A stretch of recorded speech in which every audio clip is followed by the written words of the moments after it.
So a basic game for Pygame, I'm going to close that one. This is a very basic game that I want to play with, but I'm going to show it to you first. Okay, this is the one I just showed you on the screen, minus the score.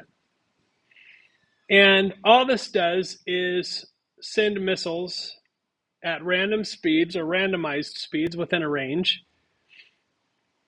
And you just fly around until you get hit by one. Now, in a game like this, the only thing that makes it more difficult over time is how bored I get, because there's not that much going on here. Eventually, I'll get hit by a missile and the game will end. That's it. Super simple, but gives us an opportunity to review some of these things. So let's go through and look at the anatomy of the game. Okay, so starting with the beginning here, we are importing Pygame. That's a module that you will have to install. So if you don't remember, installing that, you're going to come over here to Python packages and you'll type Pygame here. And when you type Pygame, you'll see it come up in this list of uninstalled ones. And when you select it, you can choose install right here from the right hand side. Now I've already installed it, so it's there. And you can also see there is some resources here for Pygame. And I think the Pygame website, if I remember right, is pygame.org. There it is, pygame.org. And then getting started. And then we have recent releases, which you can see. Some of these are not super recent or are updates to older ones, but you can see the kind of game that people make.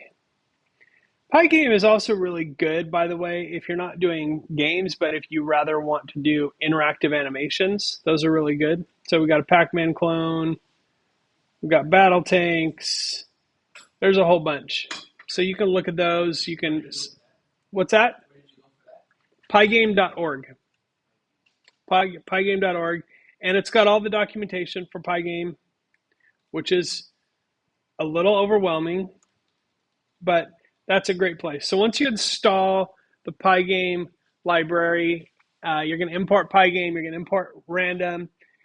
Also, from Pygame locals, we're importing these constants. Okay, these are not functions, they're just specific constants. And the reason we are importing them using from is so that we can refer directly to these as constant, as if they were native global constants in our program. So we can use those, and you can kind of get an idea of what most of these are.